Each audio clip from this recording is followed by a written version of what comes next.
In compagnia di Alessandro Rubega, protagonista soprattutto nel finale, una punizione di prima parata che di fatto ha regalato un pareggio importante.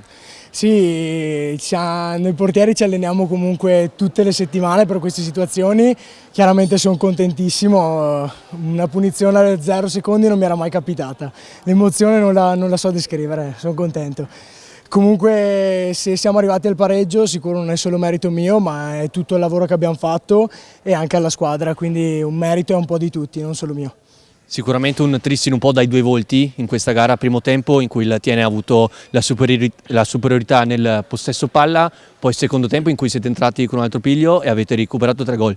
Sì, sono già un paio di partite che il primo tempo è come se fossimo in blackout, il secondo tempo rientriamo negli spogliatoi e come usciamo andiamo alla grande, quindi secondo me dobbiamo aggiustare più la testa sul primo tempo e continuare a mantenere così i ritmi della partita.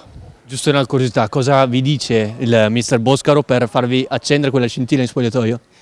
Di tutto e di più, tante cose che non si possono dire qui. Ecco, è un grande aiuto il mister, veramente sa motivarci tutti quanti nel momento del bisogno, sa cosa serve di più a uno, sa cosa serve di più all'altro. Grazie mille e buona fortuna. Grazie.